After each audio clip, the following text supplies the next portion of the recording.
বন্ধুরা, শুরু করছি অষ্টম এপিসোড। পর্বের প্রথমেই দেখা যায় সুধা ও ঝিনুকের সাথে ইমন আর ইমনের মায়ের বচসা হয়। ইমন নিজের ক্ষমতার প্রদর্শন করে। সে বলে তার কোম্পানি দেশের বড় কোম্পানি।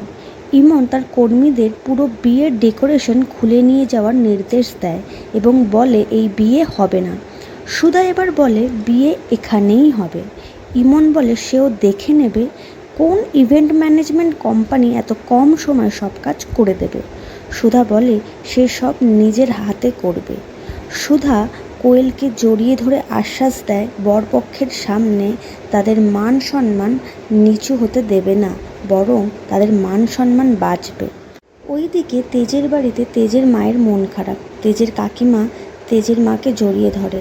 সে তার বড় জায়ের জন্য খুবই দুঃখ পায়। তেজের মায়ের একমাত্র দাদার একমাত্র ছেলের বিয়ে, কিন্তু সে আজও তাড়াতাড়ি যেতে পারল না।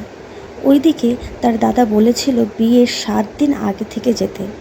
তেজের কাকিমা মেয়েদের কপাল, তাদের জন্য কেউ যে ভাবে না, এইসব নিয়ে দুঃখ করতে থাকে। তেজের মা বলে তেজ তো গায়ে হলুদের তত্ত্ব নিয়ে গেছে, দেখি ওকে একটা ফোন করি, ওখানের কি অবস্থা জানি। এই বলে তেজকে কল করতে যায়।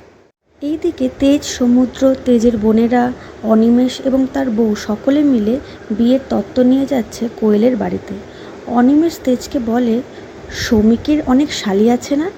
অনিমেষের বউ এই কথা শুনে রাগ করলে অনিমেষ বলে আরে আমি কি নিজের জন্য বলছি নাকি, আমি তো বলছি সমুদ্রের জন্য।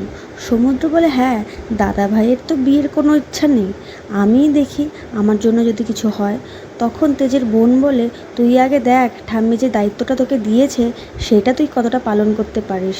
তেজ এই বিষয়ে প্রশ্ন করলে সমুদ্র বলে ও কিছু না, কিন্তু মনে মনে ভাবে হে ভগবান, মেয়েটার খোঁজটা পাইয়ে দাও, না হলে ঠাম্মি আমার গর্দান নেবে।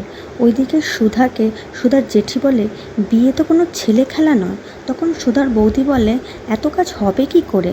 সুধা বলে আমি সব ম্যানেজ করে নেব। তখন সুধা কাউকে একটা কল করে এবং সব বুঝিয়ে দেয়। এই সময় বরপক্ষ কোয়েলের মাকে কল করে বলে তারা প্রায় চলে এসেছেন।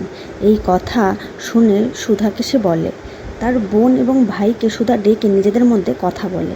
এইসব দেখে ইমন অবাক হয়ে ইমনের মাকে বলে যে এই সুধা মেয়েটি কী করে এত কনফিডেন্স পাচ্ছে। তার মা বলে দাঁড়াও, ওরা একটু পরেই সব টের পাবে। এই বলতে গিয়ে ইমনের মা নিজেই পড়ে যায়। ঝিনুক আর তার দাদার মেয়ে হাসতে থাকে। ইমনের মা ডেকে গিয়ে বলে এই সব ডেকোরেশনের জিনিসপত্র খুলে নিয়ে যাও, আমি আর এখানে এক মুহূর্ত থাকবো না। ইমন বলে আমিও দেখি এই একবেলার মধ্যে কি করে এই ভিখারিগুলো গোটা বিয়ে বাড়িটা অ্যারেঞ্জ করে। এই বলে সেও চলে যায়। ইমন গাড়িতে বসে এবং তার মাকে বলে যে কলকাতায় তার আসাটাই ভুল হয়েছে। ব্যাঙ্গালোরে তার ব্যবসাটা যথেষ্ট সেটেল হয়ে গেছিল, সুন্দর চলছিল। ইমনের মা তাকে বোঝায় কলকাতায় কম টাকায় বেশি উপার্জন করা সম্ভব। ওইদিকে তেজের মা তেজকে কল করে কথা বলে, আর কথা বলতে বলতে বলে যে এই বিয়েতে তো অনেক মেয়ে আসবে, তাদের মধ্যে একজনকে পছন্দ করে নিক তেজ। তার কথা শুনে তেজ বলে মা প্লিজ, এই বলেই সে কলটা রেখে দেয়। অন্যদিকে ইমন আর ইমনের মা গাড়ি করে ফিরছিল, আর সেই সময় সে দেখে সুধা এবং সুধার ভাই বোনদের বাজার করে ফিরে আসতে। সুধাকে শিক্ষা দেওয়ার জন্য তার ড্রাইভারকে বলে সুধার উপর দিয়ে গাড়ি চালিয়ে দিতে। অপরদিকে তেজের গাড়িও আসছিল। তেজ সুধাকে দেখে চিনতে পারে। তেজ খেয়াল করে উল্টো দিকে একটা গাড়ি সুধাকে লক্ষ্য করে সামনের দিকে আসছে। তেজ সঙ্গে সঙ্গে সুধাকে বাঁচানোর জন্য নিজের গাড়িটা সামনে নিয়ে যায়। সুধার হাতে লাগে, তবে সুধা প্রাণে বেঁচে যায়। সুধার ভাই বোনেরা তেজের গাড়ি লক্ষ্য করে চিৎকার করে, কারণ তারা ভাবে তেজেরই দোষ। অন্যদিকে তেজ গাড়ি থেকে নামতে চাইলে তেজের ভাই বলে গাড়ি থেকে নামতে নয়, কারণ তারা একটা শুভ কাজে যাচ্ছে। তখন তেজ বলে সে কাপুরুষের মতো গাড়িতে বসে থাকবে না, এটা দেখেও যে একটা মানুষের লেগেছে।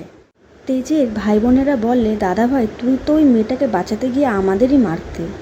অন্যদিকে সুধা তার ভাই বোনদের এইটা বলে শান্ত করে যে তারা সিগন্যাল না দেখে রাস্তা পারাপার করছিল, তাই এটা তো হওয়ারই ছিল। এইদিকে ঝিনুক দেখে এটা পাত্রপক্ষের গাড়ি। ঝিনুক তার দিদিকে আর বোনদেরকে চলে যেতে বলে। সে বলে সে এক্ষুনি আসছে। সুধা ও তার ভাই বোন চলে গেলে ঝিনুক মুখে ওড়না জড়িয়ে তেজের গাড়ির সামনে আসে। তেজের ভাই জিজ্ঞেস করে যে শুভ বিবাহ ম্যারেজ হলটা কোথায়। তখন ঝিনুক বলে তারা ভুল রাস্তায় এসছে। তখন ঝিনুক এও বলে আমার সাথে চলুন, আমি ঠিক রাস্তা দেখিয়ে দেবো। এবং ঝিনুক মনে মনে ভাবে এ বাবা, এ তো পাত্রপক্ষ, এদেরকে এখন আমাকে ঘোরাতেই হবে, না হলে ওইদিকে কোনো কাজই হবে না। এইদিকে সুধা কোয়েলের গায়ে হলুদের জন্য তার বাবার ডেকোরেশনের জিনিসপত্র নিয়ে এবং পাড়া প্রতিবেশীর বিভিন্ন শাড়ি ওড়না দিয়ে সেই জায়গাটি ডেকোরেশন করে। এই দেখে তার পিসি বলে যে এইটা কোনো ডেকোরেশনের ছিঁড়ি হলো। তার পিসেমশাইও সেই একই কথা বলে। তখন সুধার ঠাম্মি বলে জামাই, তোমার কাছে কি আলাদা কোনো অপশান আছে এটা ছাড়া? এই শুনে সুধার পিসেমশাই চুপ করে যায়। সুধা খুব সুন্দর করে পুরো জায়গাটা ডেকোরেশন করে। ওইদিকে ঝিনুক একই রাস্তায় তেজের গাড়িটা ঘোরায়। তেজও বুঝতে পারে যে তারা একই রাস্তায় বারবার চলে আসছে, কিন্তু সমুদ্র বলে যে না না দাদাভাই, তুই কোথাও ভুল করছিস, কারণ এই রকম ভালো মানুষ আজকাল পাওয়া যায় না যে এক কথায় সাহায্য করবে। কিন্তু অবশেষে যখন তেজ বুঝতে পারে তখন ঝিনুক ওই স্থান থেকে পালিয়ে যায়। ওইদিকে সুধার জেঠু সুধাকে এই কাজে খুবই বাহবা দেয়। সুধার জেঠিকেও বলে যে তুমি ওকে অপয়া বলো, দেখো ও কত লক্ষ্মী মেয়ে, ও কত কাজ করছে।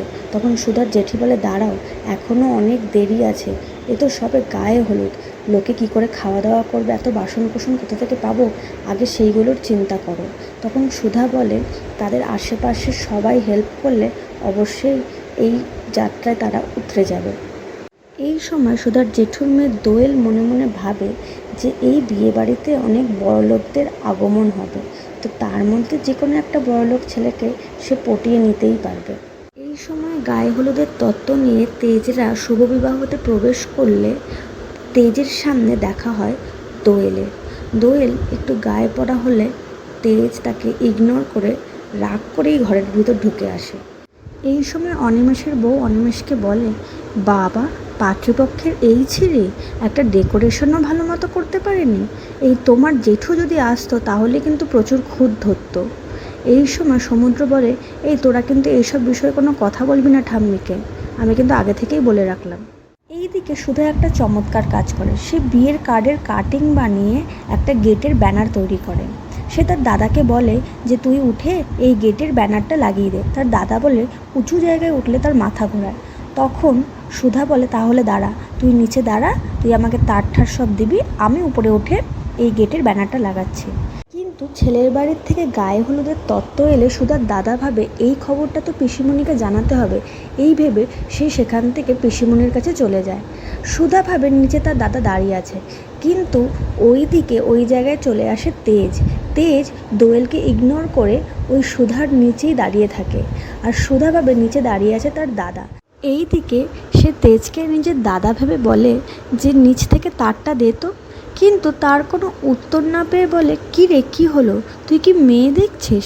এদিকে তেজ ভাবে এ কী রে বাবা, তুই তুই করে ডাকছে, চেনে না জানে না, এটা কি ধরনের অসভ্যতা।